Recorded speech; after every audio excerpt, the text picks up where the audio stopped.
What's happening? It's Todd McShay, host of The McShay Show at The Ringer and Spotify. Listen, I love all aspects of football, from the college to the professional game, but the draft is my grind.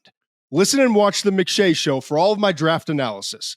And if you want more, subscribe to my newsletter, The McShay Report, where you can find my mock drafts and big boards and all of the buzz and intel I'm hearing from NFL decision makers. Make sure to like, follow, subscribe to The McShay Show on The Ringer, Spotify, and wherever you watch or listen to podcasts. And subscribe to The McShay Report today for a special introductory offer. Google The McShay Report or find it on theringer.com.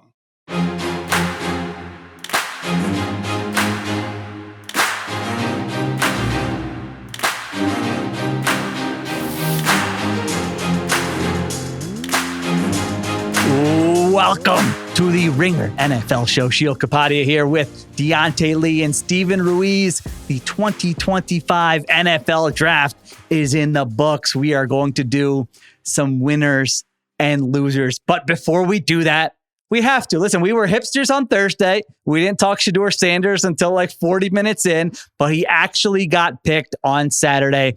5th round, 144 overall to the Cleveland Browns. And so we got to revisit that conversation, talk about what we think about that pick. Why did he slide?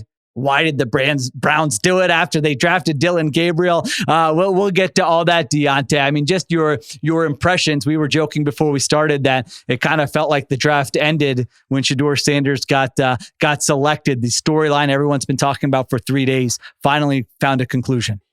1000%. And like I was saying before we hopped on the show, like great for ESPN to be able to milk this as a storyline for 3 straight days, right? And I think the Mel Kiper probably did a lot of the heavy lifting in that regard with all of his very righteous indignation over where Deion's son ultimately was picked. I think that there's just so many different angles that you can take this, right? We talked about it a little bit in terms of the margin for error for a quarterback with Shedeur's passing profile. And then I was also just thinking like how big of a perception versus reality difference there clearly was between what we were hearing from the media, and you start thinking about the people involved. You think about Joel Klatt as a Colorado guy pumping him up. You think about the fact that Deion does have great relationships across the media and that he casts a long shadow over college football and the NFL in terms of his presence in the media.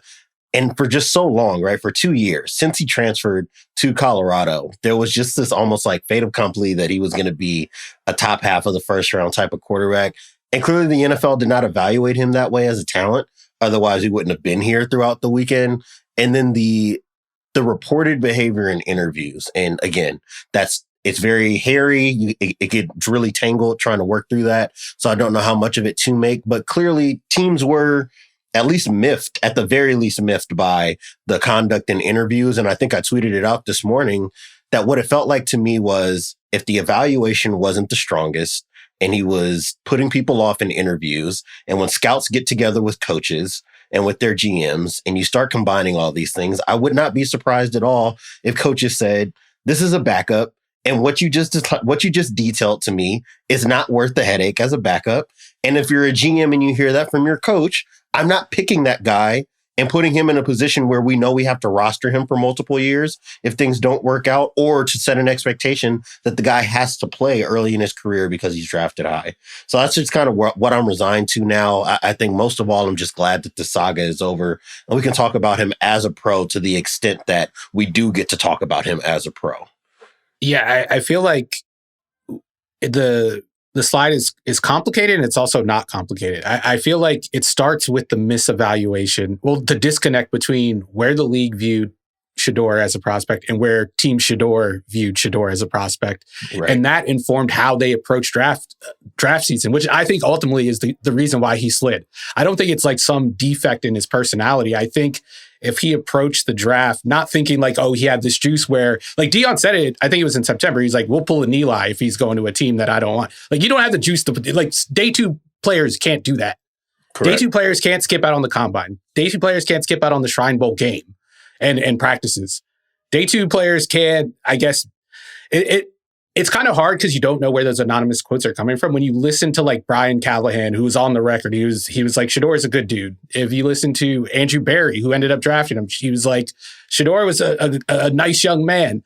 Those are teams that were in the range to take Shedeur. And I think Shedeur probably felt like he was going to end up at one of those teams like the Browns, the Raiders, and the Titans. Maybe these anonymous quotes where they're like, oh yeah, he was a horrible interview, are teams where he's like, I'm not going there. Like, I'm not getting taken 22nd. I don't care what like the Steelers have to say to me. And I think that approach was ill-informed, obviously, because he wasn't a top 10 pick like Dion thought he was going to be, like Shedeur thought he was going to be. And he wasn't competing with Cam Ward. He was competing with Tyler Shuck. He was competing with Jalen Milroe. He was competing with Jackson Dart. And those guys threw at the combine. Shedeur didn't. And I think that's ultimately what led to this slide. I don't think it led to the slide out of the first round. I think that was already destined to happen. I think the way that they approached draft season is the reason that he slid all the way down to round 5. Yeah, I think it's two different conversations. I think we had the conversation on Thursday night. Why did he slip out of the first round? And I think most people, especially now, would agree that just sort of the evaluation, no one wanted to take a flyer on him, given the film, given the tools, the lack, doesn't have the traits, doesn't have a big arm, is not the greatest athlete. There's some stuff to work with, but it's not necessarily a first round profile. Now that I felt fine about that conversation on Thursday night. Once he doesn't get picked on day 2, and once the Dylan Gabriels of the world, Dylan Gabriel pick, that was a line. That was a little bit too. That's a line where you're like, no. This is not just about the film and the traits and all that. There is more to it than that. And I'm with Diante. Like, it's hard we can't sit here, and I always hate this, just like, all right, the guy was a bad interview, because I have met people in the NFL and I have interviewed and gotten to know people in the NFL who make these decisions, and I would not trust them to interview a 22-year-old and tell me whether they think that's a good person or not, or a bad person, or whether that person rubbed them the wrong way or not. So I generally don't like those conversations. But the NFL has a centuries-long reputation of not being a great judge of character, if we're being honest. Right. But we also have evidence that it wasn't just one team. When a guy slips this far, there's sort of a league-wide consensus. I mean, you're talking about goes through 143 picks in a league that is starved for quarterbacks, whether it's immediate need, whether it's, hey, maybe this guy will be good in 2 years, whether it's, hey, let's just take him because the value is better than some safety we're going to take in the 3rd or 4th round. And so whatever it was that Shedeur Sanders did, to Ruiz's point, it could just be the whole team Shedeur, the whatever the attitude was going into this process. It could be part of the interview stuff. I know, I think McShay had something about, the Giants asked him to kind of look at an install and then talk to him about it, and he hadn't done the work, and they called him out about it, and they didn't like how that interaction went. So it could be a combination of all of these things. So I think it did start with the misevaluation of the player, the quarterback, why he doesn't go in round 1. And then to me, at least, it feels like all the other stuff then leads to a slide where he doesn't end up going until the 144th pick. The ironic thing, maybe it's not ironic, but that's kind of the problem with him on the field, is that he has a little too much dip on his chip at times. Like, he thinks too highly of his own ability. He holds onto the ball too long, and that leads to sacks. It leads to bad decisions. And that ultimately is what affected him during draft season. Like, he thought more highly of himself than the league did, and it got him into trouble. He took another hit. He took a metaphorical hit this time. On the field, though, he always got up from those hits. We're about to find out what his resilience is like now, because this is a tough situation. We don't often see teams take 2 quarterbacks in the same draft. And when we have seen it, it's usually we take a guy in the first round, and then we take a guy on day 3. And the guy on day 3 really isn't considered a threat to the guy on day 1. Sometimes it happens, but this was like unprecedented. It was only 50 picks apart. I tweeted out today, I tweeted out the 11 times this has happened. The previous record was RG3 and Kirk Cousins with only 100 picks separating them. This is half of that. So I'm interested to see how Cleveland kind of doles out reps in practice, how they dole out reps in preseason games, because there is not a clear path. Forget about him starting. There's not a clear path to him getting reps, to him getting live reps. He's 5th on the depth chart. If you take out Deshaun Watson, who's probably not going to play this year, he's 4th on the depth chart. Those guys usually don't get reps in preseason, so it's going to be tough. And now in Dylan Gabriel, he has a guy ahead of him who's the same age, and you can make the same argument, has the same ceiling as him. Diante, I know you were mentioned right before we came on where I said, no, wait, save that. Let's hit record before we have that conversation. The conversation about why did the Browns ultimately decide to take Shedeur Sanders at 144? This is a team with a need at quarterback with a lot of picks. They took 2 running backs in between. They took an off-ball linebacker who was a good prospect. They took Dillon Gabriel, like we said. That was really the moment, I think, where everyone goes like, wait a minute. I was like, wait, is Shedeur going to go undrafted if Dillon Gabriel's going here? But ultimately, the Browns end up taking him, to Ruiz's point, after Dillon Gabriel in the 5th round at 144. Now, a lot of us were looking at those clips, when they announced the pick, when the room's supposed to be excited. I wouldn't say it was the most, jubilant room I've ever seen. Is there anything to read into that? Do we believe Andrew Berry and Kevin Stefanski, who in their press conference was like, we don't know when that shot was taken and we're tired, it's day 3? Or do you read more into that potentially about the process with maybe an owner involved that led to them ultimately taking Shedeur Sanders? To me, you don't take 2 quarterbacks that close to one another unless there was a split in opinion on who the pick needed to be. And I would say that those 2 guys being picked so closely together speaks to the fact that there are a lot of cooks in the kitchen. I would say Cleveland and Chicago are like 2 of the organizations I think of where it's like, you got a lot of people on this org chart who you say have power to influence decision making. I would say with Chicago, most of those people are kind of more on the quieter side. We really hear from Ryan Poles and the football people. They just have a lot of business people on the other end that are names that we know and know that they've been around football for a while. So we're not sure which direction they're cutting in a lot of ways. With Cleveland, there's a demonstrated history that the front office can do whatever the hell they want throughout the year. But if the Haslam family steps in the door and says, we've decided that X is happening, it can be totally different, totally divergent from whatever the front office wanted to do. And that usually ends up being what it was. And that's kind of how I read the Dillon Gabriel pick before Shedeur Sanders. Was like, oh, okay, if they wanted to bring in a guy that you're taking a flyer on as a bottom of the depth chart guy, this must have been the coaching staff plus GM's guy, right? If we're going to take anybody, we're going to take him here. And I think they maybe reached on him to grab him, maybe to try to preclude this from happening. And maybe they all got into a meeting the next day and ownership told them, this is what we're doing. Shedeur Sanders, if we're going to draft a quarterback, that's the guy we want. I don't care that you've already done this with Dillon Gabriel. Let's give this guy a shot. I don't even hate, doubling up on the quarterback position because neither of these guys are high ceiling players. It's just when you look at the video, when you look at the decision making, when you think about the history of this franchise going back to the Manziel pick and how they handle Brandon Weeden and all the guys that they've drafted over the last decade and a half, they have a very checkered history here of being able to land it. And then I look at the decision makers, and we talked about it in the GM episode that we did on the AFC. There's not a lot here to suggest that any one person is holding the wheel for a long period of time. It looks like it's exchanging hands all the time in Cleveland. I mean, this is a team owner that is on record saying that a homeless man influenced him drafting Johnny Manziel in the first round. Like, I don't think that's actually true, but the guy said it. So I have to take his word for it. But I'm going to give them the benefit of the doubt. They did trade up for him. I don't think they would have traded up for him if this was like a mandated thing from ownership. And like, as Barry said, he was like, the price outweighed like where he was on our draft board. At a certain point, we felt like he was underpriced, is basically what he said. And we had to take him. And I tend to buy that. I think they're an organization that will follow analytics, and analytics will tell you like take a bunch of shots at quarterback. So it kind of makes sense with what they typically do. So I really don't think this was like a Haslam move. But I'm willing to entertain it. I think it's funny if we think like I'm willing to entertain the idea that the Trump tweet may have moved the needle a little bit. It would have been funny if like Trump was out on the White House lawn with like the Teslas with Shedeur out there, Dion out there in the spot of Elon. That would have been pretty funny. Yeah, it's you're right. There is a case that, hey, if you don't have a quarterback, like take flyers on guys. If you had them graded in the same vicinity, take them both. Like that could be a smart sort of philosophy or a reasoning.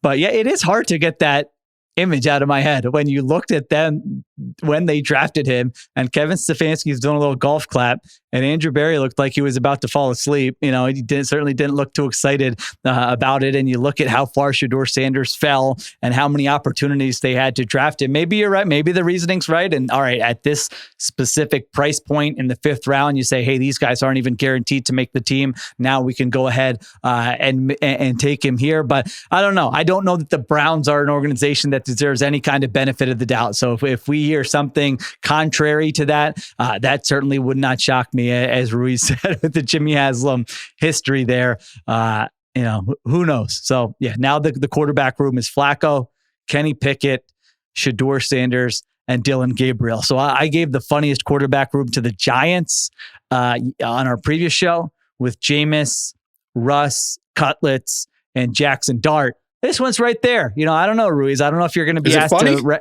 Is it funny? I was going to say, I might challenge if funny is the adjective. Yeah. That might not be the superlative there. Yeah. Messed up. How did this happen? How did we get here? They traded. I mean, it was a trade for Kenny Pickett. It was a trade for Deshaun Watson. And it was a trade for Shedeur Sanders. If you look at it that way, they actually had to give up extra for each of those guys. So we will see what it looks like in Cleveland now with Shedeur Sanders going to the Cleveland Browns. All right. We're done with Shedeur. We're going to take a break.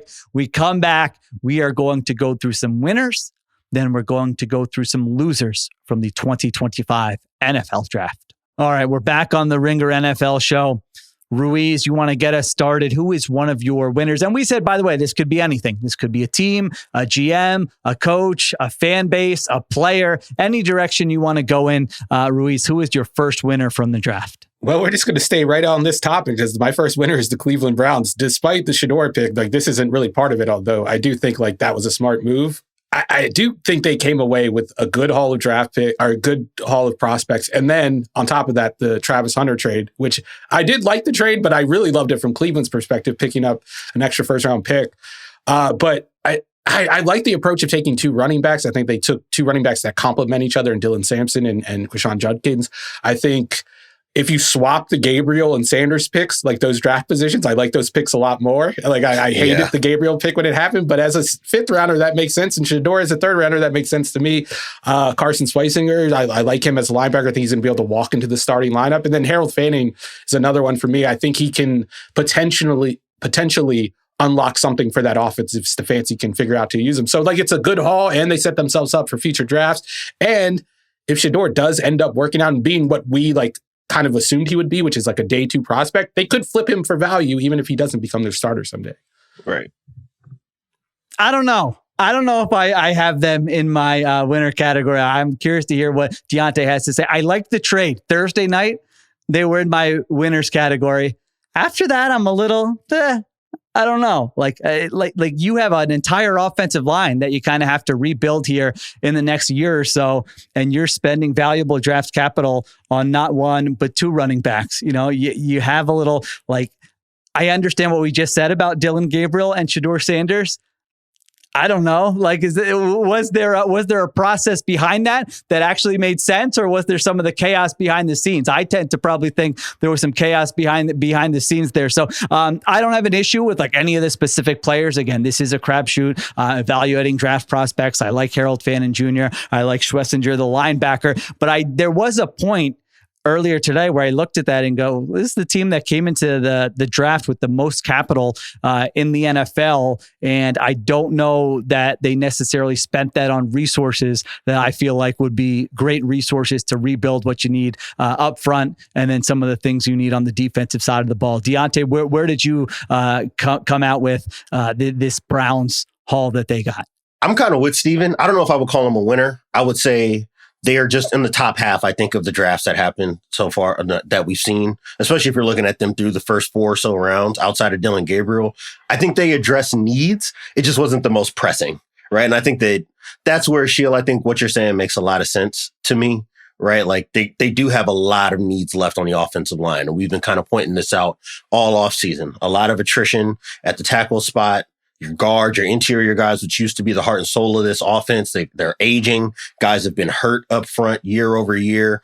I think that on the defensive side, if Mason Graham is absolutely able to max out every bit of his ability, I think you're happy with that. And I think that Carson Schlesinger, like Steven said, can walk right in and I think be the kind of linebacker that they thought they were going to be able to develop in Jeremiah Owusu-Koramoah, like a great athlete, guy who can kind of close space, range from sideline to sideline. And they thought they were going to be able to develop, I think, the processing ability a little bit more in Koramoah. I think that Schlesinger walks into the league ahead of him in that regard, or should be able to more quickly learn the pro game in that regard. I just think that you're going to have to kind of take the long view on Cleveland. I don't know if they were going to be able to accomplish enough for us to say, for you, Sheil, I would say, to say that they had done what they needed to do in the draft. I think it would have taken multiple trades back, maybe taking a pick in the 20s or so and having a lot of day 2 draft capital. I think with what they had and what was available, I'm not as mad at it. I just think that it's not going to be no part of this draft. I don't think, outside of maybe the pair of running backs, if they're at their absolute best, we're going to look up in 2025 and be like, oh, okay, that's where the foundation was set for whatever this era is going to be after the Deshaun Watson contract is off their books. Yeah, I think that's fair. I think this is not like a foundation building draft, but I also I think it's kind of harsh to evaluate their draft based on needs just because they're so far away. Like a team like the Ravens or the Chiefs or the Bengals, then yeah, sure, you need to fill in some holes. The Browns, I don't think you should reach for offensive line just because you have an offensive line hole. I don't think that's the way you should approach the draft. And I think we're discounting that they picked up the extra first round pick of the Jaguars. No, that's huge. Right.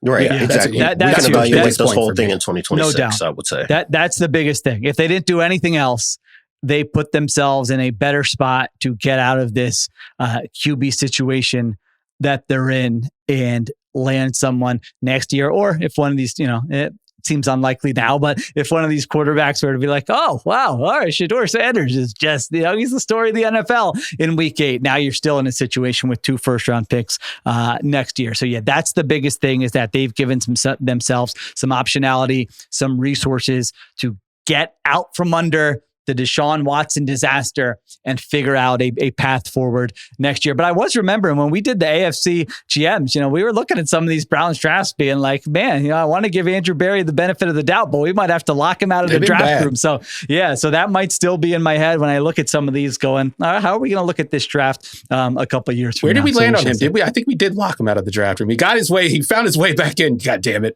Yeah. I think I was trying to be nice and be like one more, but then after I think I had him locked out. Argument, I'm like, lock him out. Get him out. I think I had him locked out. I also like that both me and Diante, in like trying to hype up this draft class, we both made a point to say, but not the Gabriel pick. Don't put it in the paper that we like the Dylan Gabriel That was pick. shocking. That might have been the most shocking pick of the entire draft, certainly of day 3, where you're just like, what is, or day 2, like what exactly is happening here? All right, Diante, who is your first winner? What do you got? My first winner, I'm going to say is my biggest winner, would be Chicago. I'm really happy with what they've built, what they've prepared for year 1 of Ben Johnson, year 2 of Caleb Williams. I think, and if you zoom out and take in the entire scope of this offseason, trading for interior offensive linemen, even if Jonah Jackson isn't healthy enough to be on the field at all times, I still think that that's a worthwhile swing to take, because it allowed them to get to the draft not needing to spend early draft capital on interior offensive linemen, or needing to find an instant answer at left tackle if you were looking to replace Braxton Jones after 2025. I think Loveland is going to be a very Sam Laporta-esque type of fit in this offense. I don't know if that's worth the 10th overall pick, but again, you start looking at round 2, round 3, you start seeing some of the names that go off. Maybe you can't wait if that was a position you were looking to attack in the draft. So I can excuse that if they're absolutely able to get the most out of them. I think that Luther Burden and the value you get from him as a 39th pick helps kind of forgive, I think, the overpay to bring in a tight end in the top 10 if you get the best version of Luther Burden. And him playing in that Keenan Allen role, I'm now not going to be coming in every week yelling about Caleb Williams being forced to throw the ball to an old receiver who can't separate or can't create after the catch. So I'm really happy from that respect. And I like taking chances on guys like Ozzie Trapilo, Shamar Turner, right? I think that these are guys that in the trenches can turn into something, if not in year 1, in years to come. So yeah, I think that the full view of the offseason was really positive. And I think that specifically to the draft, they did what they were supposed to do, which is address a couple of big skill positions, some of those versatile pieces that they're going to need if they want to quickly get in the picture in the NFC North. Yeah, I had Caleb Williams as my first one, specifically, not just the Bears, but Caleb Williams. And I wanted to be clear that I don't know if it's going to work. I kind of fell into the trap last summer where I'm like, well, it looks like a good situation for Caleb Williams. It was not a good situation for Caleb Williams. But if you're a Bears fan who the end of the season played out the way it did, and you're having conversations, whether in person or on the group chats, like, we need to find a way to position Caleb Williams for success going forward. And now you take a step back. This does feel like just about as good as you could have hoped for. And to your point, Diante, started with Ben Johnson. Who knows how he'll be as a head coach, but he has coordinated top-level offenses before. Personnel-wise, they kind of took this aggressive, unorthodox approach of like, let's trade for veteran interior offensive linemen, Joe Tooney, right, Jonah Jackson. They're signing Drew Dahlman. So they were really like, by any means necessary, we are upgrading this unit, which I think is fine when you have a young quarterback going into his second season. So they've got 3 new starters on the interior of the offensive line. And then to your point, the draft, 4 top 75 picks, and they used 3 of them on offense with 3 of the players you mentioned. So again, it might not work out. We might be having a conversation again in week 7 where we go, all right, Jonah Jackson, now we know why McVay gave up on him. Right. Luther Burden, you got to be careful with the rookie wide receivers, and Colston Loveland with rookie tight ends. Not everyone's going to be Brock Bowers. That outcome exists, but at this point in time, given what we know, given the situation they were in, Ruiz, I feel like you have to feel good about it if you're Caleb Williams or a Bears fan who wants to see Caleb Williams succeed. No, you definitely feel good about it. I think that is the one. The one concern is not only did they draft these guys and maybe they don't work out in how we envision them working out, but I also think like you're kind of, I wouldn't be surprised if Ben Johnson heavily influenced these picks. And I think even though I'm very optimistic about Ben Johnson, what he's going to be as Chicago's head coach and obviously lead play caller, I think when you tailor your draft and your personnel decisions specifically to one scheme, I think that's when you can err, especially if these guys don't work out. Like Colston Loveland, for him to work out, he has to be a perfect fit in Ben Johnson's scheme. For him to work out as a top 10 pick as a tight end. Like if they drafted him in the second round, I wouldn't, have these expectations for him. I think Luther Burden is a very specific type of wide receiver. So I think you're getting pieces that Ben Johnson clearly wants for his offense, but what if they don't work out? And the reason that you drafted them is because they fit the offense. And what if Ben Johnson doesn't work out? In 2 years, he's gone, and we drafted these guys and used this draft capital for a coach that didn't even work out. That's the one reason I would be concerned. But no, I'm with Diante. I think the Bears are a winner, and I think they've been a winner all offseason. Yeah. I think when you hire Ben Johnson, you make that decision that we're going to draft the guys that you really can't give him a player where he's like, wait a minute, I told you when you told me to watch this guy that I got no use for him. And especially if you're Ryan Poles and you survived one head coach and you're still there, you basically like your job now is to make Ben Johnson succeed or do whatever you can to help Ben Johnson succeed, because if he fails, you're probably going to be gone anyway. But you are right. Exactly. That does come with risk. I mean, Ben Johnson is not a personnel guy. He's never been a head coach. We don't know. Sometimes guys are great coordinators and it doesn't work out the same when they're head coaches. So you're right. There certainly is some uncertainty there. All right. I did, I had another player here. I had a team. We kind of talked about the team. I'm deciding, what, let's go with the team I don't think we've talked about yet. And I think I would put Drake May not in the same category as Caleb Williams, but I do think he comes out of this draft as a winner, because when you look at the Patriots and what they probably wanted to do in free agency and earlier in the offseason, I think they wanted to upgrade the talent around Drake May, and they just weren't able to do so. You're taking Stephon Diggs in his 30s coming off of an injury. You're signing Matt Collins. You're signing Garrett Bradbury and Morgan Moses. I think 2 offensive linemen in their 30s who you're trying to set a floor. But going into the draft, you weren't like, this is great. Drake May is set up for success in his second season. I think we all liked what we saw from Drake May in year 1. But now you have the draft. You take Will Campbell at 4. You go Travion Henderson at 38, which we can debate whether that was a great use of resources or not. But I do think it at least helps them become more explosive. You take Kyle Williams, the wide receiver out of Washington State, who's a really fun player. Yeah, you take him also. So and then you get another other offensive linemen. So that's 4 picks in the top 100, all used on the offensive side of the ball. Now, doesn't mean they're all going to work out. Doesn't mean that any of them are going to work out, but we have to evaluate it based on what we know at this point in time. And I think Drake May now has at least more of a chance to take that second year leap with some of these pieces around him. And you hope that those young players can grow and you can continue to supplement them in the future here. So I think Drake May, Diante, comes out of this a winner as well.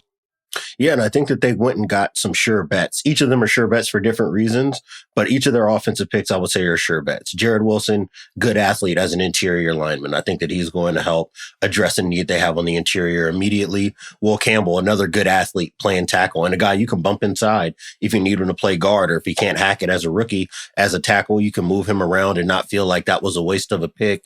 And you didn't have to move up to go get him. You didn't have to move around, and you can walk away saying that you got the best overall offensive lineman in this class. Travion Henderson, who knows what his workload is going to be in the league, right? And this is something that we've talked about. No, I know that a bunch of other people who cover the draft have pointed this out. Never really been a bell cow, right? Has struggled with injuries throughout his career at Ohio State. A guy who came in highly touted to college and has obviously been explosive. We just have not gotten to see.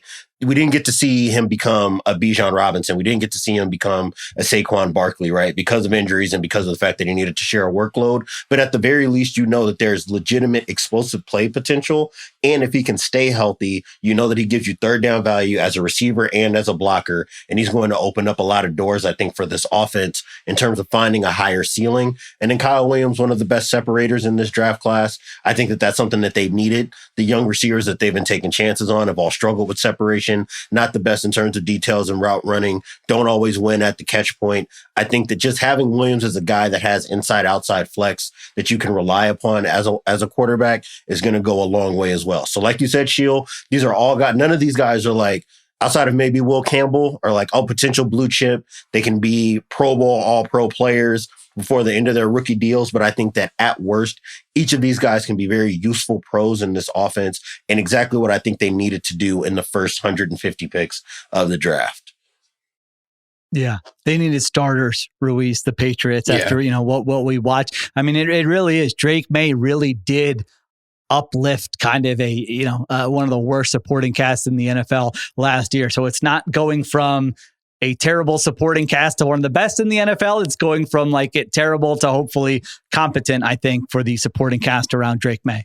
And when you like look back through big turnarounds for an offense from one year to the next, and whether like a rookie influences or not, usually when it's a rookie kind of influence, it's because they drafted someone to the offensive line and the offensive line like was instantly enhanced. That's the best way to make Drake May's job easier. I know it would have been sexier to trade up for Travis Hunter. Then we would have got the graphics like who's stopping this offense, Travis Hunter, getting balls from Drake and May. I could have quote tweeted it with Josh McDaniels as, right. as his resident hater. Yeah, you want me to send? I can send out a tweet for you to make fun of Josh McDaniels. But no, I think it was just a smart approach to the draft, and like that's all you can really ask for from this team. A team that with a lot of holes, they weren't going to win the AFC East with one draft. Yeah. No, that makes sense. All right. Another winner, Ruiz. Who do you got? I'm going to go with CJ Stroud. And really, I had him on the just didn't make the cut list, but yeah, I had him written down.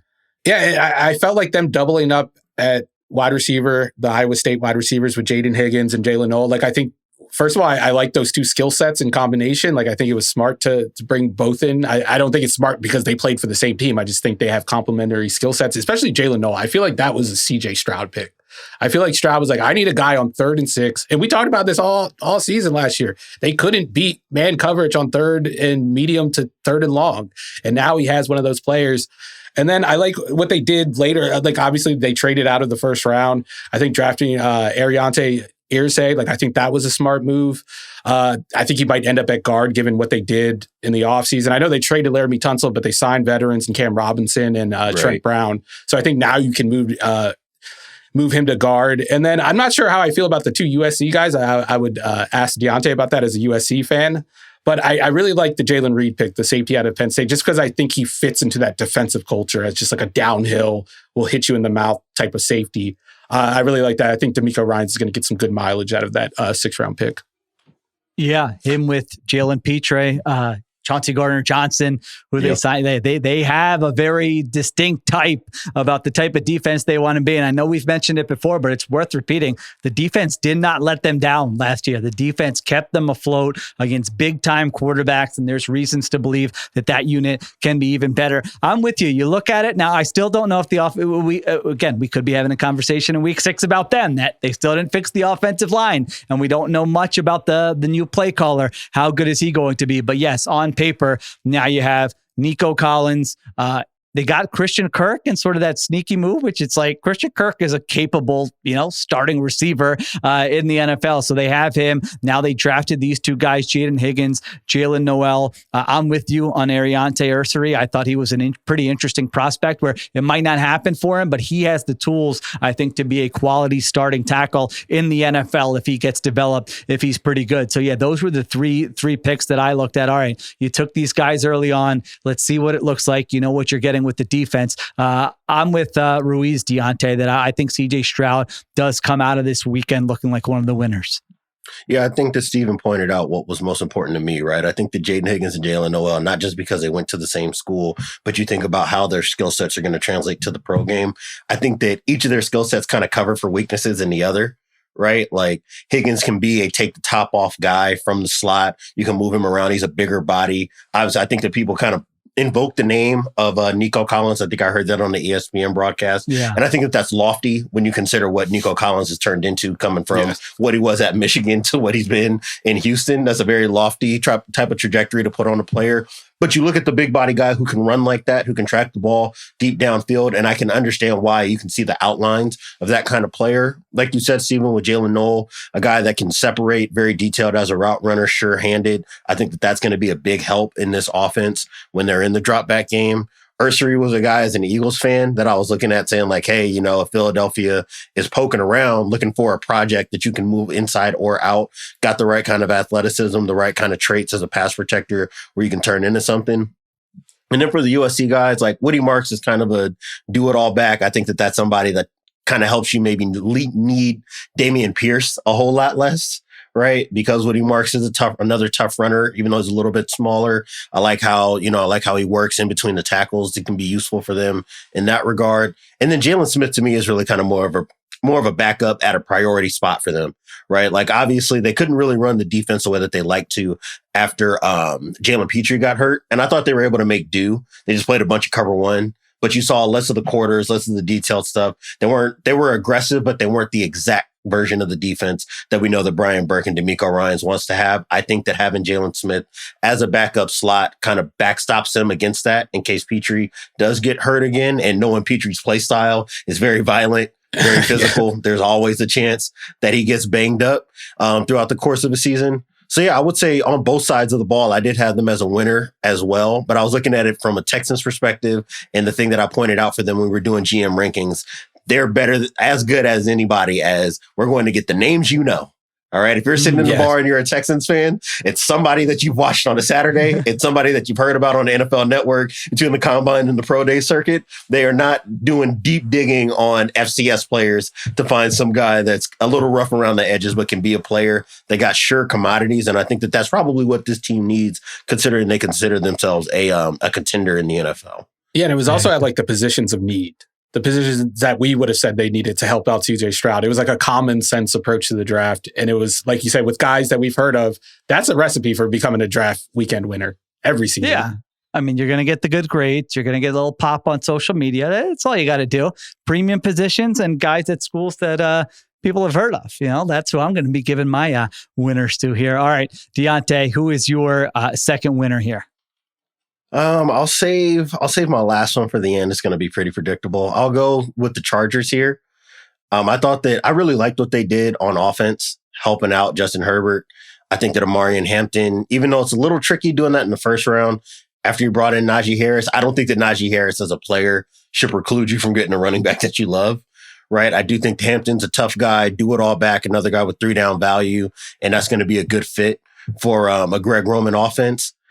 I was a little concerned at first when it was Trey Harris as their next pick. I was like, this feels like a Tom Telesco move. Big, tall, fast, jumps high, don't really know if he is going to turn into a high level NFL player, but you're able to double up at the wide receiver position with Harris, which is kind of a ball winner type, with Keandre Lambert-Smith, who's more of your speed guy. I think that to the extent that they get anything out of these players, I think that they all just fit the kind of archetype that we know that Harbaugh wants in an offense. And maybe I'm more warm on these selections because I just trust this coaching staff to maximize these guys. And the same thing I think exists with like Kyle Kennard and Jamari Caldwell. These are like try-hard defenders. We saw what Jesse Minter did, basically with the try-hard all-stars on the back end of this defense, starting to add players like that to the front seven. I think that's going to be, they'll probably be able to maximize this. And even if the Chargers' station in the AFC has not necessarily changed, I think they're still more plucky than true contender. I think that they got the right kind of guys to be able to maintain where they are right now. I'm on the fence with them, Ruiz. Where are you? I looked at them and I'm like, all right, I could kind of see it. They certainly, I didn't consider them for a winner. I didn't have them in my loser category. I came away going like, okay, we'll see. These aren't, use of resources, specific players. I can't say they were guys I necessarily loved or moved the needle for me. I understood some of them. How do you feel about Justin Herbert and the pieces added here as he enters the 2025 season? If you're on the fence, I'm on the other side of the fence. I actually had them as one of my losers potentially. Okay. They weren't like on the list, but I think it's because of something that Diante mentioned, that this just feels like a Tom Telesco draft. And like, especially like the running back in the first round, I mean, that's a value question for me, especially. And I think it's like a misevaluation of what the issue was with the run game. I think the interior offensive line was a much bigger issue, and that's something fair. That they didn't really address, which is why I'm a little disappointed in this. And then the Trey Harris, it's the Tom Telesco of it all. Like we've seen this wide receiver archetype with Justin Herbert, and like it works. He makes it work, but it doesn't help him. It doesn't make him better. I don't think it gives him a margin for error. It's another guy who's not going to create a load of separation, and you have to trust him to not only run the routes precisely, but to win at the catch point if he's not creating separation.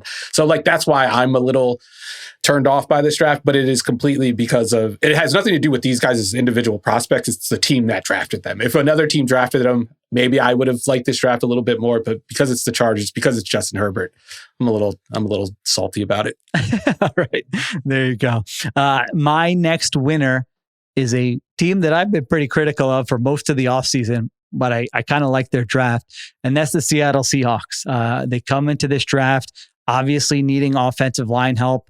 I just said, I give good grades to the teams who pick prospects from big schools. Well, they didn't do that, but it seems like a good prospect. It doesn't seem like a reach. Gray Zabel in the first round, interior offensive lineman from North Dakota State. I thought that made sense. On defense, some coaches, you kind of give the benefit of the doubt where you're like, all right, if I trust this guy as a defensive coach, I'm going to trust that he's going to know what to do with a specific player. Now, that could be a mistake. We just talked about it with Ben Johnson. But if Mike McDonald looks at the South Carolina safety, Nick Emanwari, who is one of the best athletes in this entire draft, and is like, I want him. I'm going to have a good plan for him. I would be pretty excited about that if I were a Seahawks fan, given what we saw from McDonald, not only with the Ravens, but last year with the Seahawks. So I like that pick. Elijah Arroyo, I think, is an interesting tight end prospect who their offense kind of needs some juice, needs some vertical juice. And I think that's what Arroyo can potentially give you at tight end. Not a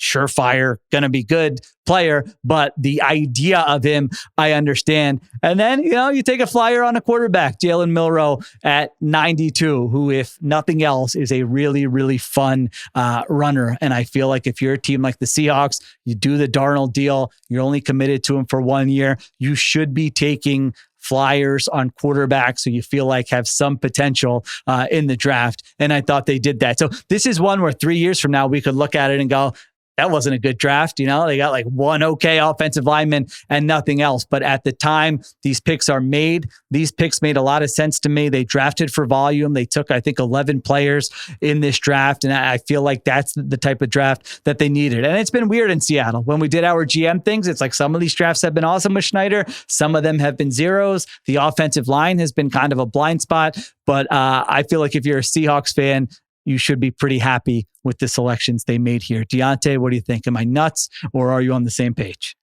I wouldn't say you're nuts. I didn't have them as a winner. I think that similar to what you were saying with the Chargers one, right? Like this one kind of hangs on the fence for me. And maybe a lot of this is hinging on what comes of Nick Emmanwori as a safety, especially early in his career. If that's like something that they've instantly landed and he's an impact player, or he just looks like he's going to be ahead of what I think is going to be a pretty long trajectory in terms of just like smoothing out his game, technically becoming a better tackler, pursuing the ball a little bit better. He does need better angles. I think that he's got good ball skills. I don't know if his feel and coverage is always the greatest to me. And I think I've said this in past episodes. I think he does a better job at punishing bad decisions from quarterbacks than goading them by having good feel for routes as they're distributing down the field. So I do want to see him grow in that regard. And like you said, Sheil, if there's any defensive coach who says, I can take that skill set and turn it into something, it's Mike Macdonald, right? Like we've seen him be able to take, varying skill sets and maximize them. Devin Witherspoon as a nickel, I think he's been playing really good ball. And a lot of that, I think, is thanks to how Mike Macdonald is able to use him in this defense. And I think that Emmanwori not needing to play slot and strong safety is going to bode well for him, allowing him an opportunity to grow in that regard. And one spot I think will help. And like you said, Jalen Milroe was a smart pick to make. Given where he was at, where you're drafting him at, if it doesn't work out, that's fine. It's a 3rd round pick spent on a quarterback. Nobody's going to cry home about it. And if you're able to get anything out of him and he is able to maybe bridge you between the end of the Sam Darnold era and whatever you find as a franchise quarterback in the future, that's even better. Right. So I think that was a smart move. They ended up checking a lot of boxes that I think will be ultimately a net positive. I just didn't walk away from the draft feeling like, okay, Seattle is going to be week 1, a team that I'm thinking about winning the NFC West. And maybe that just has a lot to do with how I feel about the quarterback in their offseason as a whole. Yeah, I have a little harsher view of the draft. I think like Emmanwori, I think, he's very athletic, but is he good at football? I think he is good at football. I thought he was good at football when I watched him, but I could be wrong. If you're good at football and you put up those testing numbers, you don't go in the second round. That's the only thing I'll say. Safeties don't. Yeah, that's fair. To me, he's like he went 35. Safeties don't. Imagine if Isaiah Simmons wasn't as productive in college. That to me is the worst case scenario for him. And for me, Isaiah Simmons goes top 10 because he was a freak athlete and the guy had a bunch of picks and a bunch of sacks. So it looked like you could see a player that could do a bunch of everything. Emmanwori, I think you're kind of selling yourself on. He could do X, Y, or Z. And he has not necessarily demonstrated that that's the player he is yet. But with Jalen Milroe, I think it is up for debate with him. But with Jalen Milroe, I can confidently say the guy's not good at playing quarterback at the moment. And I understand, hey, it could work out. And if it doesn't, but it's a top 100 pick. You don't just throw away top 100 picks. And if a team traded this pick for a nonsense quarterback, we would kill the team. So I feel that happens all the time in the draft. Who did the Lions gave up something? Who was the wide receiver? During the draft, I feel like teams have a different view of the pick. You're right. It is kind of crazy. In the offseason, I think Greg Rosenthal made this point. It's I'm not giving up a 4th for that veteran who can help me right away. And then the draft rolls around and they're just oh yeah, what do you want? You want next year's 2nd? So you are right. It is still a valuable resource, and the most likely scenario is that he's not good just when you look at the history of the NFL and guys that get drafted at this place. But I don't know. If Sam Darnold is my quarterback, I do subscribe to the take a bunch of bites at the apple, throw a bunch of darts, and hope that one of them at some point hits. That's a strange bite to take to me, just because Shedeur was I think Shedeur is a better prospect and quarterback than him, and he got taken 50 picks later. So that's I'm not high on either of those picks. The rest of the picks I like. I don't really have a problem with that, but I think those two guys, those are the picks where I'm they don't really move me much. Yeah, I gotcha. All right. Any other winners before we take a break here and get to the losers? Any other winners that you wanted to get to? Yeah, we can make this quick. I'm going to make Aaron Rodgers a winner. The guy still has the juice. I'm sorry. The Steelers, they're just waiting for him. They don't care. Whenever you want, Rod, whenever you want, Aaron, show up whenever you want. We're not even going to draft a quarterback. They drafted Will Howard in the 6th round, but that's a 6th round pick. That's not threatening Aaron Rodgers' spot. The guy doesn't even have to sign with the team, and he already has a place on the team. He might as well be on the R-Lads depth chart already. So God, Aaron Rodgers I hate still how has right you are about that. Oh, that just disgusts me. Diante, let's move on. Who else do you have? Ruiz is right, but let's move on. I'm gonna play the type here. I'm gonna say that my winner is Vic Fangio for what looks like controlling the draft board for Philadelphia for the first 5 rounds of this draft. Right, you're able to walk out of the first round with Jihad Campbell. We talked about it, the night that it happened. We'll see what his recovery timeline looks like, when he's going to be ready, what they have planned for him as a player. I think that Andrew Mukuba, our buddy Ben Solak, I think has comped him to Chauncey Gardner-Johnson. You see a lot of the Chauncey Gardner-Johnson in his game, and I would say he moves backwards in coverage better than Gardner-Johnson did by the time that Philadelphia got him. He can play deep zones really well. He can match up with tight ends and slots from time to time in zone coverage. I think he's going to be a nice addition and somebody I think that keeps them from doing what Vic Fangio clearly didn't want to do, which is play Sidney Brown a whole bunch at safety. I think that this is more of his type of guy as a player, as somebody who has more coverage versatility. And then Ty Robinson in mid rounds. That's a guy I really like. Great athlete as defensive tackle. I think that Philadelphia has shown a history now, whether it's Milton Williams, whether it's Mora Ujima, these guys who are sub 300-pound defensive tackles, better as pass rushers than they are run defenders, and allowing them to be backups, go, wreak havoc on passing downs. And then we will slowly build you up to becoming closer to an every down player and working on your details in your body. So that way you can handle the load of being an interior defensive lineman as a guy who's, kind of on the fringes of 290 to 295 pounds. I trust him with that player. And then Mac McWilliams, not a high pick, not somebody they really have to play, maybe more for special teams than anything, but another guy at cornerback where you can take a chance and see if he can do anything, right? If he can give you anything. And I would say the same is true of Smael Mondon as a linebacker, right? I think that might have been a pick that says, hey, if there's any setbacks for Jihad Campbell, if we know that Nakobe Dean might end up having to be on IR for the entire season, if the patellar tendon is really in a bad spot, then we have a guy that can be like Oren Burks for us throughout 2025. So I think that was a really smart way to handle the first 5 rounds. And Sheil, I know you've talked about it on Philly Special. I know our buddies Bo Wolf and Zach Berman have mentioned this.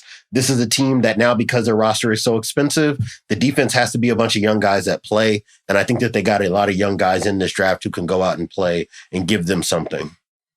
This was Go ahead, Ruiz. I was going to say, this was just a Howie masterclass, like the typical Howie draft. Like they even checked off the Georgia front 7 player on day 3. Sure did. Names you heard of. I think the Andrew Mukuba pick, like I really like this pick a lot, but it is a very Howie pick. And it's the pick where you're like, how did they get away with it again? But no, this was like the perfect draft for them, where they are, where they're at with their roster, the luxury of being able to pick these guys and pick for depth and just to fill out the back of the roster. I feel like they always take the right approach based on where they are at as a franchise. And I don't think you could say that about other teams. The other big thing with them is the luxury of when you have like certain coaches on your staff, like Jeff Stoutland, their offensive line coach, where you could probably just give him the list of prospects and say, watch these guys. Who do you like? And go off of it, because he has a track record of developing guys. You can go to Vic Fangio and show him here's a list of safeties, watch them, rank them for me, where that's a luxury that we probably don't talk about enough when you just have a veteran coach who is not going to get plucked for a head coaching job a year from now, where you go, shoot, we drafted these guys for this guy and he's not there anymore. I mean, they really, with those 2 guys, I feel like have a huge luxury specifically where they can say, we know what schemes we're running. We know what traits they look for. We know their track record of developing players. Let's draft to that. And I think that's helped them in a big way. For sure. We didn't mention it, but I like the Colin McCord pick too. Like, I think that's a good flyer to take on day 3. It's a smart back. It's a very smart backup flyer. I agree. Yeah. And it kind of fits with their, like, they have a decent rotation at quarterback now. Like, even if Jalen Hurts gets hurt, I feel like they have 2 guys that they could go to. Like, I want to see how McCord develops. I don't want to put the cart before the horse, but I think eventually McCord could be a guy that could step in and start for a couple games in a row. My last one is another GM who we gave love to during our GM episode, and that's the Los Angeles Rams. Now, I don't need to spend too much time on it. It's not that I love their draft. I'm not going to go through the list of players, but I just feel like this is another example of when the GM has job security, that you're able to make certain moves and take advantage of other teams. And they're trying to do what is kind of one of the hardest things in the NFL to do, which is compete for a championship right now. but have a plan for if that dream ends a year, this year where you're in a different spot at this time next year, have a plan to move to kind of the next phase without a bunch of years of pain in between. I mean, if you look at it right now, they're third in the NFC in odds to make the Super Bowl next year, behind only the Eagles and the Lions. And after last season ended, we had that, it seems like 4 years ago, the Stafford situation where we weren't sure if Matthew Stafford was going to be back on the team was only a couple months ago. They navigate that situation. They bring in Davante Adams. You've got the young pass rushers on defense. You take a great shot at it here in 2025. You have a legit chance to come out of the NFC. And guess what? If Stafford falls off a hill this year and all of a sudden he looks old and he doesn't have it anymore, now you have 2 first-round picks going into next year, your own and the Atlanta Falcons first-round pick going into next year. So I just feel like regardless of how the players they actually drafted panned out, they are in such an unusual spot for an NFL franchise to kind of be able to straddle this line between we want to win right now, but we also want to have a plan where if this thing goes sideways in a hurry, we can still come back and compete in kind of the next phase. So I really liked what the Rams did as well there. All right, let's take a break. We come back and we rip some teams. We get to some losers. Who did we not like? Will one of my losers relate to that Rams point I just made? Who knows? That's a little foreshadowing. All right, we'll be back in a minute on the Ringer NFL show. All right, we're back on the Ringer NFL show. Let's get to a couple losers each, maybe here. More if you have more here. If you're, in the mood to hate on some more teams. Ruiz, start us off. Who is one of your losers after the draft? I'm going to make Christian Watson one of my losers. I feel like, no kidding. The Packers wide receiver, I feel like it's a bad draft for him. Maybe it could be a bad sign for the entire Packers draft room that they doubled up, not only taking Golden in the first round, but they doubled up and get Savion Williams. I think it was in the third, fourth round. I'm looking at Christian Watson specifically just because I feel like those two guys in combination replace the two things that he's brought to that offense. Like you have the vertical threat in Matthew Golden, which was always Christian Watson's thing. And then you have Savion Williams, who's more of like a jack of all trades, maybe a jet sweep type guy in that offense, which is what Christian Watson, that's how he initially got into the lineup when he was a rookie, was being that jet sweep guy. So I think that I don't know if his role is going to be there when he returns from injury. And then also his dad, I feel like making him a winner, actually. His dad, I think he called the Packers idiots on draft night. Really? He was live streaming. His dad is very vocal, by the way. And he called the Packers idiots and said they don't want to win, which I think is just going to make Christian Watson's job even harder. It's going to make his uphill climb even more steep. Well, Diante, how are they navigating this? Because on paper, I'm like, oh, Matthew Golden makes sense. Fun addition to the Packers offense for Jordan Love. And then I remember that last year, remember the story where Romeo Doubs got suspended for a game because he was pouting about touches. Right. Like, and it was other wide receivers had to be like, October. Yeah, it was the Malik Willis early in the season. Yeah, it was crazy. Not only was it early in the season, I want to say, Yes, they were winning with Malik Willis, and I think Jordan Love had just come back. It was like a game after Jordan Love came back, and he was complaining about touches. It's like, sorry, buddy, we were running the single wing for a couple weeks because we didn't have our quarterback with us. Sorry. Right. So you got that. You got Christian Watson's dad, to Ruiz's point, and now you spend a first-round pick and a third-round pick on wide receivers. You've still got Jaden Reed. You've still got Dontavian Wicks. I don't know. How should Packers fans feel about this? Matt LaFleur is a very good coach. Are they going to be able to navigate this situation? Is there another shoe to drop maybe between now and week 1 where one of these guys gets moved? Are you just thinking, hey, it's good, they need more firepower? How do you view this if you're a Packers fan? How do you view this as anything other than one of these guys gets traded by the deadline? Yeah. There's really no other way to read this, right? When it was just Matthew Golden, I was like, oh, okay, like Christian Watson, often injured, going to probably start the year hurt. You need some time, right? You need to have a guy in that spot. And we've seen it. Definitely saw it last year in the games that they played against the Lions when Christian Watson wasn't there. They don't have that vertical stretch. The field gets so condensed for them so quickly. Jordan Love needs a guy he can push the ball downfield to, and Golden tracks the ball really well. Even if he's not the same kind of big body that Watson is, stylistically, as that kind of take the top off type of route runner, I do think that fits a bunch. And then they get Savion Williams, and it's like, okay, that's odd. Another guy who's like athletic, ball in hand, maybe see if he can do something for you. And maybe he ends up being more of a special team guy. But you look at those two guys, you look at the fact that they brought in Mecole Hardman. I'm like, this is an addition of a lot of like straight line, linear types of players. That to me says that they either don't think that Christian Watson can be healthy enough to make it through a season, or they don't like the archetypes of receivers that they have outside of Christian Watson. And if it's the latter, then if you're Romeo Doubs, if you're Jaden Reed, if you're Dontavian Wicks, you probably now are looking at your target share practice by practice. Like, okay, if I'm not touching the ball, they must be telling me. If they're not calling the plays where I usually touch the ball, they've got to be telling me that they're thinking about me not being here long term. So I can't imagine that this doesn't get resolved by the start of the season. And if it isn't resolved by the start of the season, certainly at least one of these guys I think will be moved by the trade deadline. Yeah, it's also an interesting use of resources for a team that was, I think, the second most run-heavy team on early downs in the NFL last year, behind only the Eagles. Now, I think that maybe they're just thinking we're going to lean more on our passing game here going forward. But yeah, it feels like there's maybe another shoe to drop with that wide receiver depth chart between now and when next season starts. All right, Diante, who do you have? Who's one of your losers? I'm going to double back to a team that we ripped on the night one of the draft, and it's the Falcons. I got them too. How could you not? You can't do this segment without mentioning the Falcons in the first 5 to 10 minutes. I wanted to give them a chance in the middle rounds to kind of, give me something that would have looked a little bit better, when we get to the full picture. And I like Xavier Watts. I think that Billy Bowman Jr. too is an interesting athlete as safety, somebody who can maybe give them something on the back end and in special teams.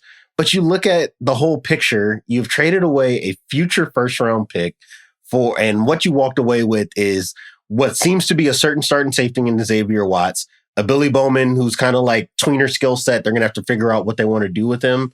James Pierce Jr., who's kind of like a designated pass rush type, at least entering the league, not a guy that's going to be flashing for his run defense.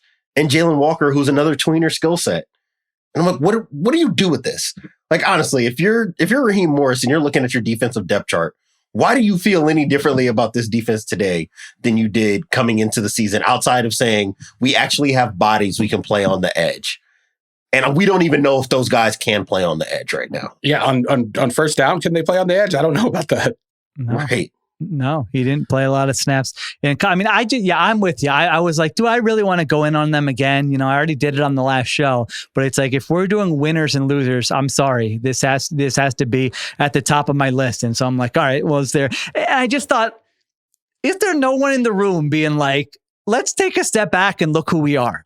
We have missed the playoffs and finished under 500 for 7 straight seasons. We guaranteed Kirk Cousins $90 million weeks before we drafted Michael Penix Jr. last year. We used a top 10 pick on a running back when we had holes all over the roster. We used a top 5 pick on a tight end, where go look at the rest of that top 10. It's like Hall of Famers everywhere in that draft. All these things in recent years, and Terry Fontenot got there in 2021, and we just have to start discussing them as one of the worst run franchises in the NFL, in my opinion. I mean, they made 5 picks in this draft. On what planet should they be one of the teams making the fewest picks in this draft? Not only did they make 5 picks, they gave up a first round pick next year. I think they also gave up like a 5th, which who cares really, but they also gave up a 5th round pick next year. So they gave up multiple picks next year, including a first rounder. Their over under for wins is 7.5. Like, this is not a team that's going to be competing for a Super Bowl this year. Now, maybe Michael Penix Jr. will be really good this year. Maybe Raheem Morris will coach up the defense. It's a bad division. Could they win 10 games and win the NFC South? Yeah, that's within the realm of possibilities. But if we're just looking at kind of the process, the decisions they make, this to me, they're just continuing to stand out as a team that has no direction, doesn't know where they want to go, what they want to do. There's no one in the room saying maybe we shouldn't do that. It just is reckless. It's like it's malpractice when you look at some of these decisions that they made. I mean, there's a chance that, like, if they win, they're over under 7.5 wins. If they win 6 games next year, it's like a top 10 pick. You just gave up for James Pierce Jr. to get him in this draft after you already drafted a pass rusher earlier in the draft. So Ruiz, I don't mean to make the same points I made the other night, but yeah, I did feel like it was worth revisiting when I took a step back here. No, it is a point worth revisiting. And what I don't understand is the fact that they hired Terry Fontenot in the first place away from the Saints front office in 2021. Who was looking at the Saints roster and their approach to roster building in 2021 and being like, you know what? I want to emulate that. And the results have been exactly what you would have expected if you did hire someone from that Saints front office. Is their cap situation not good? Their draft capital situation, as you laid out now, not good. Their roster, meh at best. I don't know if it even qualifies as that. It's not the vibes aren't good in Atlanta. But here's the beauty of shitting on the Falcons on draft day, because their fans probably hate them more than we even hate the draft. And I don't even think they expect them to do anything with this draft class. It looks like another season where maybe you get to 8 or 9 wins and that's considered a success. But what is it like? That's nothing. That's not progress. It almost feels like there's no chance at progress with this team after this offseason. And that's not a position you want to be in. Like usually in the NFL, it's very easy to drum up optimism about your offseason. But I feel like the Falcons, it's like impossible to do. Yeah. I feel like, Steven, you being a Panthers fan, you got to be looking at this, especially after the draft the Panthers had, and I had them as a fringe winner, and feeling like if Bryce Young can give you much of anything, why shouldn't you feel like you can be the second best team in the division? No, I definitely think that's a attainable goal. And I like the Panthers draft. That's the nicest thing you've said about the Panthers since I've been podcasting with you. I said nice things about them on Thursday night. I said nice things when they benched Bryce Young. You did. That's true. Okay, there you go.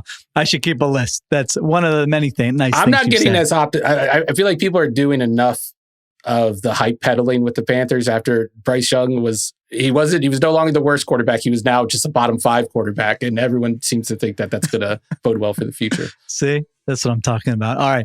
I had the Falcons also as my first loser, as maybe you could tell. So I'll get to my second loser here. And it's the Baltimore Ravens. And really just for kind of one, maybe not the reasons you would. Malachi Stark's first round, that's fine. Their overall draft, fine. But I think we just got to talk about the way they handled this Mike Green situation. They take Marshall, edge rusher, Mike Green with their second round pick, 59 overall. And the background on Mike Green is that this is from The Athletic. In high school, he faced a sexual assault allegation. No formal charges were filed. But as a result, Virginia asked him to sign a zero tolerance policy before he went to school there. Then while at Virginia, he suspended his second year following another sexual assault allegation. He was not charged. The case was suspended. He denied any wrongdoing, but he left the program, and Charlottesville police suspended their investigation into the alleged incident. So he doesn't go in the first round. In the second round, the Ravens take him. And then according to The Athletic, Ravens GM Eric DeCosta says, we investigated the situation thoroughly. We felt comfortable taking Green. We did our due diligence. But so often in these situations, the team kind of just bullies the media and doesn't offer any details into, well, what due diligence did you actually do? What did you find out during your investigation? And I don't, maybe bullying is too strong in this case. I can't say I watched the entire thing, but this happens again and again in the NFL where the team feels like we have to get through one press conference. And then after that, as long as the player's good, everyone's going to kind of forget about everything that it has to do with it. And that is true a lot of the time. But in this case, NFL Network's Ian Rappaport said that Green was off several teams' draft boards because they found his explanations regarding the sexual assault allegations to be unsatisfactory. And then, by the way, the Ravens decided that they were not going to make Mike Green available to reporters on Friday night. So you sell us what you sell everyone one thing that, we're comfortable, we did our due diligence,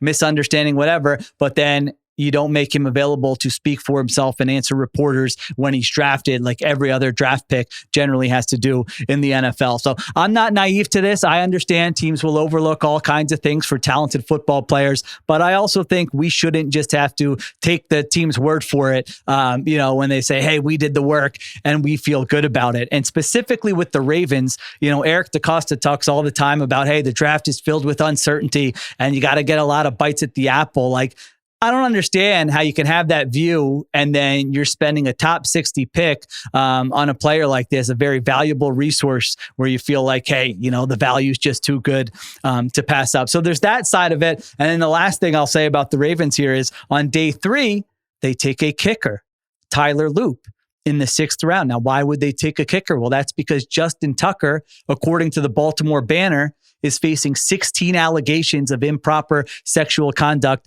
at 8 different spas around the Baltimore area.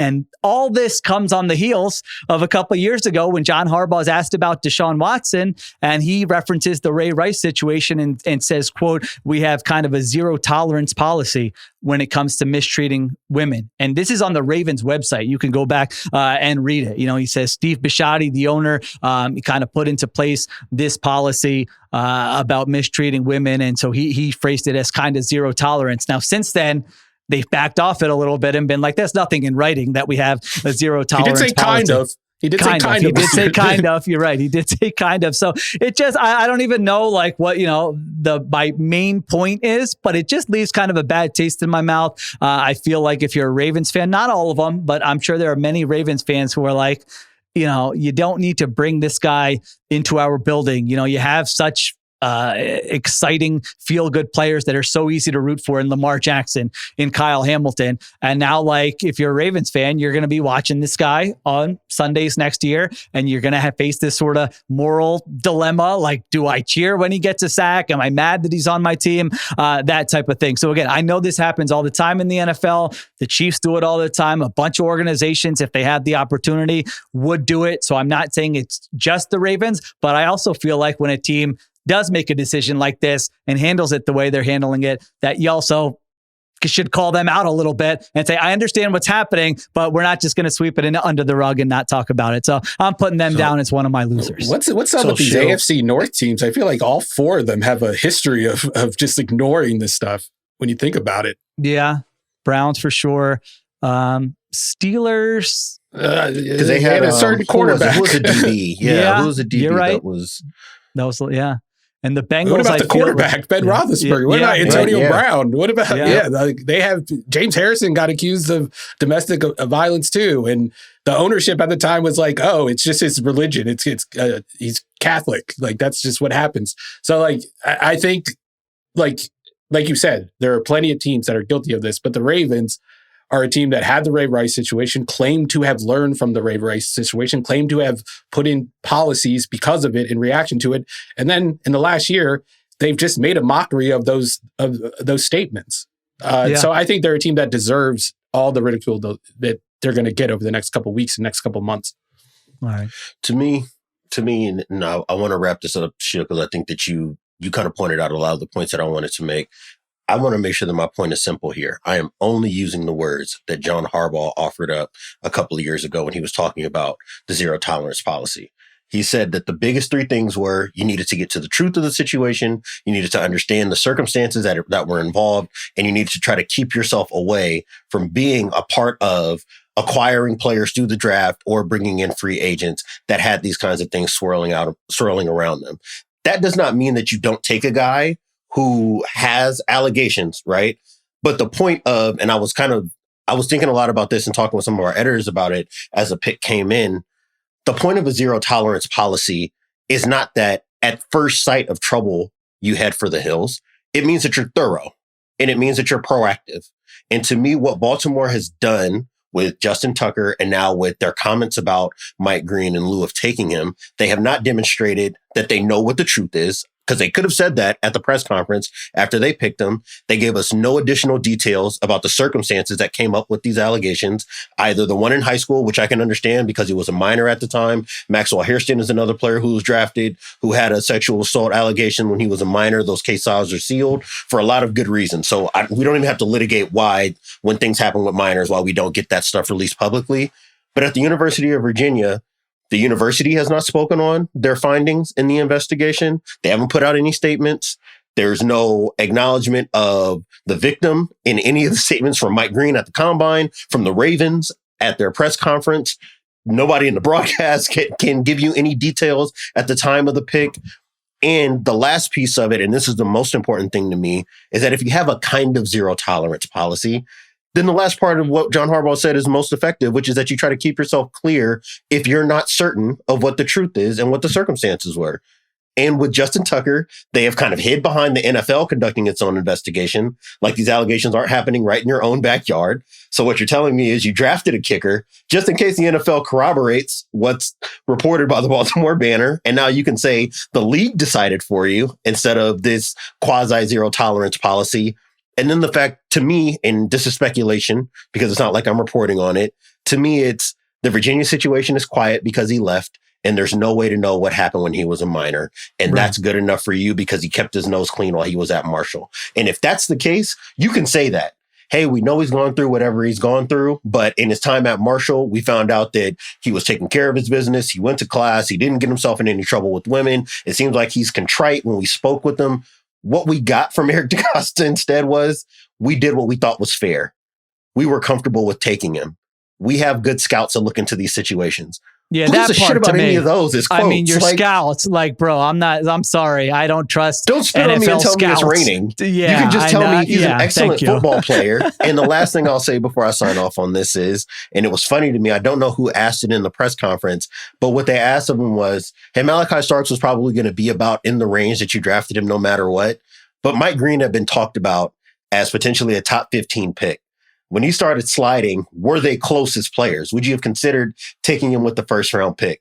And I think that Eric DeCosta gave a dodgy answer that to me, I read as, yeah, we considered him a first round prospect, but we knew with the stuff that is coming in with him, we were not comfortable with having to answer for that on day one. If he got to us in round 2, then we were willing to take a chance. And to me, for Baltimore, a team that considers itself one of the prestige organizations in this league, if not all of American pro sports, I would just expect them to be a little bit more forthcoming with their process. So that way the public can know and their fans can know, especially the women who are very passionate about football and live in Baltimore, are passionate about the Ravens.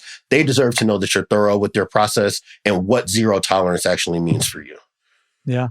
Well said. Very well said. All right. That was my second loser. I'm sure we'll get back to some actual draft talk here, but I thought that was worth addressing as I was going through some of these teams. All right, Ruiz, who else do you have here as a loser from the draft?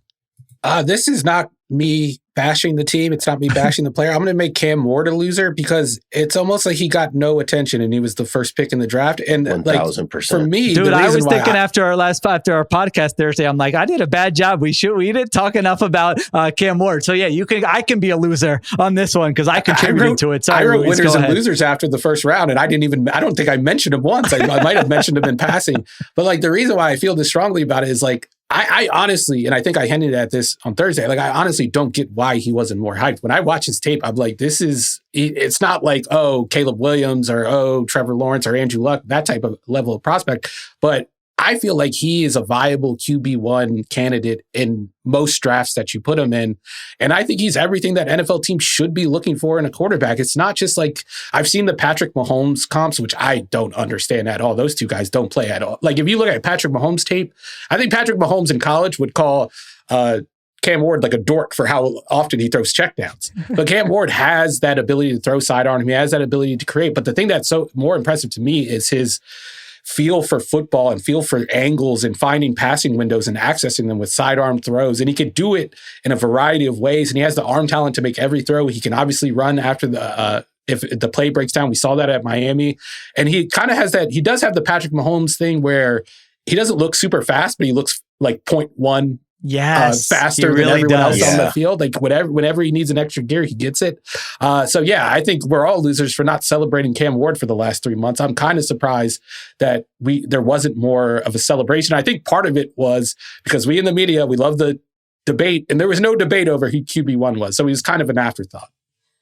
Yeah, he's exciting. I'm excited to watch him play for the Titans next year. I'm excited to see his career. It's a fun story. You know, really, nothing was handed to him from high school to college. I mean, he had to earn it. He had to go everywhere. Incarnate Word to Wazoo and then to Miami. And he's a unique player. I mean, he really has a unique style to him where it's hard to nail down who exactly does he look like. I think there's a little like Jordan Love-ish in there. I totally agree with your scrambling point. It's just like, wait a minute, he doesn't look that fast, but these guys are not catching him. When he scrambles, he is getting to where he wants to go. So I'm with you. I will put myself down as a loser because, we definitely should have talked about him more on Thursday night. Can I throw out a comp that I don't think I've heard? I doubt anyone's thrown out there. Like, I think eventually he could become and turn into like a Dak Prescott / Phillip Rivers style of quarterback. Like, that's what I see on film. Like, go back and watch Phillip Rivers in early 2000 when he was at NC State. He did not look like Phillip Rivers in 2010,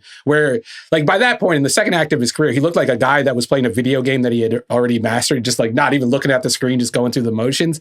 But like the creativity and getting to checkdowns and like moving in the pocket and like sidearm throws, like that's all Phillip Rivers to me. Obviously, he has more juice than Phillip Rivers ever did, but I could see him developing into that style of quarterback down the line. He's really refreshing to watch. I like that you brought up Rivers. I thought about Ben Roethlisberger, and this is definitely from like an era prior. Like, to me, Cam Ward is so refreshing to watch because you never get the feel of a hyper-trained quarterback. And I talked about that with Shedeur Sanders when we recorded after night one. And I think about that with just quarterback evaluation in general, right? Like, we see so many guys that you can tell every summer, every spring, they're on the cones. They've got the agility bags. They're throwing in the nets, and they've hyper-trained themselves to be as prepared as possible for these opportunities. And what that's done is raise the baseline of play, which is why I think we have so many quality starters in the league. But when you get to watch Cam Ward, and it's like, oh, this is a guy who you can tell was not hyper-trained. He did come into college as a zero-star recruit, quote unquote, because he played in a wing T offense in Texas coming out of high school, and that he's just kind of been learning as he's been going, right? So he's always testing the limits of what can I get away with in the pocket? What can I get away with as a passer? How do I want to escape, right? I'm not thinking about the most efficient way to move around, which is why I understand the Mahomes comp. Right? Because Mahomes, for as talented as he is, a lot of this has kind of been learned, I would say, over the last like decade or so of his life. He didn't walk into Texas Tech as some hyper specific kind of quarterback. He's obviously not as talented as a Mahomes, but I think stylistically, I understand the idea of this is not a guy who is rigidly married to back foot hits, the back step on my drop. The ball has got to be out by the time my front foot lands. Right? Like, he's not that kind of player, and I enjoy the fact that he's not that kind of player. And I think that Tennessee will be happy with that style of quarterback, right? I think that he's going to fit well in the offense that I think Brian Callahan wants to run, because he's not going to be a guy that's afraid of, okay, if this is not perfectly manicured for me, I don't know how to operate. I think he can be a problem solver in that regard. I don't know if he'll be a franchise quarterback, but I do think that his play style will be effective for Tennessee. This is like one of those things that I would ordinarily like laugh at a GM if they are like, this is the reason why we drafted him. Like, I'm kind of reminded of like Bo Nix's backpack when he had it in his backpack last year. Yeah, the football backpack. But the clip of him, like, it was like, I think it was from this past like offseason, the draft cycle, him training with Shadeur Sanders. It's like after the practice, and Cam Ward's basically accusing of Shedeur. He's like, you didn't get better today. You didn't even try. You were placing the ball. You were throwing it soft and placing. You weren't throwing the ball. But I loved hearing that from him. And I feel like he's a quarterback that understands you have to be able to change speeds. Sometimes it does make sense to place the ball, but sometimes you got to fire the ball in there. And he's someone that is practicing that actively. And when he sees other quarterbacks not practicing, it like legitimately pisses him off and makes him mad about it. So yeah, I totally felt for him, like not only from his tape, but also like all the other intangible stuff. Yeah, I agree. Glad to have him in our lives. It'll be fun to watch him next year. New character in our lives as we follow 1000%. And consume the NFL. Diante, anybody else do you have on your losers list? Last one, and this will be short because I really didn't even do anything notable. I've got Tampa Bay as a loser. Really? Okay. Why? I didn't really love the Emeka Egbuka pick when it came in. I don't dislike him as a player. I just think that right now, for where this franchise is, if Emeka Egbuka was the best wide receiver on your board where you were drafting and that's what you wanted to do in the first round, I would have liked for them to trade back and accumulate draft capital. And I think that would have made sense given where this roster is, because they are pretty chock full with starters. And if you're just kind of backfilling with depth, guys who can fill in case others get hurt, I would have been okay with that. So I didn't love Emeka Egbuka in the first round. Benjamin Morrison in the second round, even though I like his healthy tape, we're talking about 2 hip surgeries.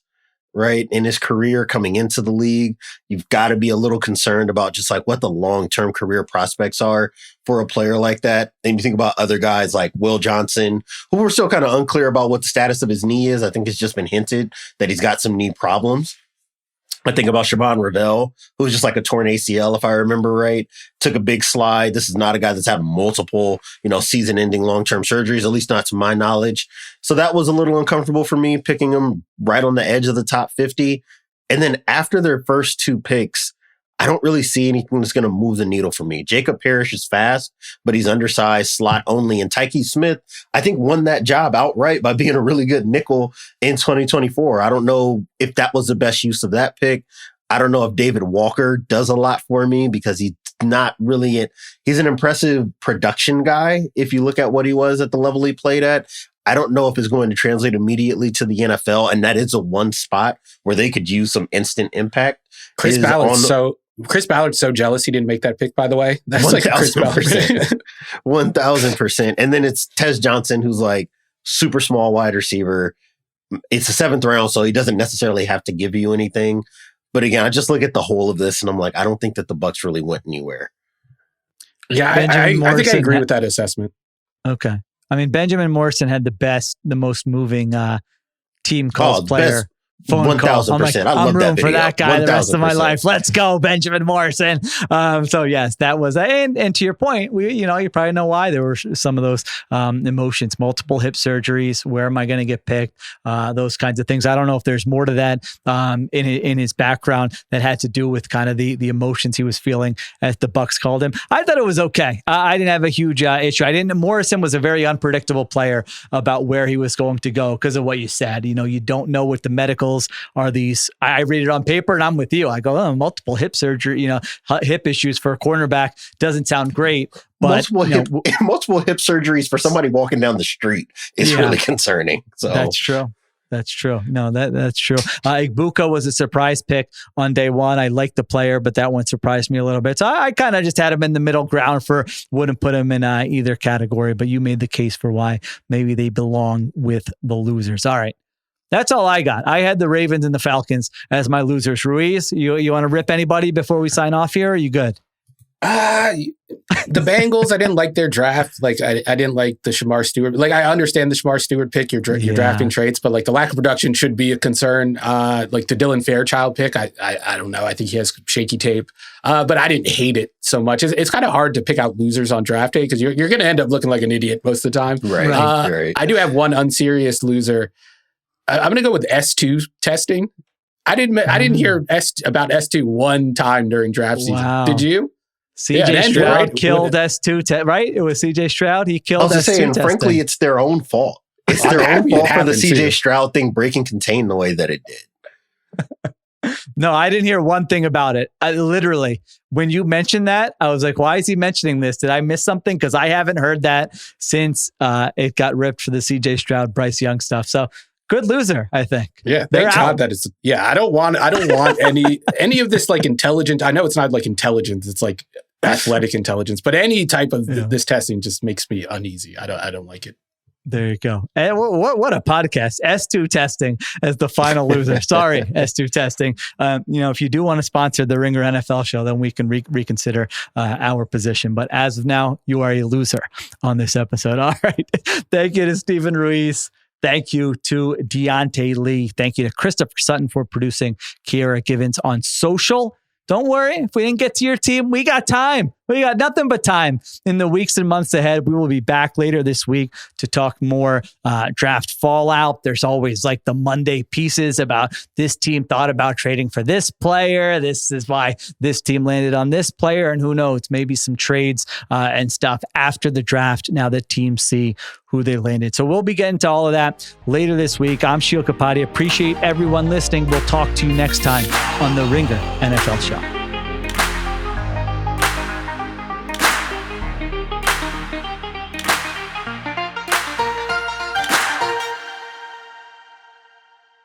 Must be 21 plus and present in select states. For Kansas, in affiliation with Kansas Star Casino, or 18 plus and present in DC. Gambling problem? Call 1-800-GAMBLER or visit rg-help.com. Call 1-888-789-7777 or visit ccpg.org/chat in Connecticut or visit mdgamblinghelp.org in Maryland. Hope is here. Visit gamblinghelplinema.org or call 800-327-5050 for 24/7 support in Massachusetts, or call 1-877-8-HOPE-NY or text HOPE-NY in New York.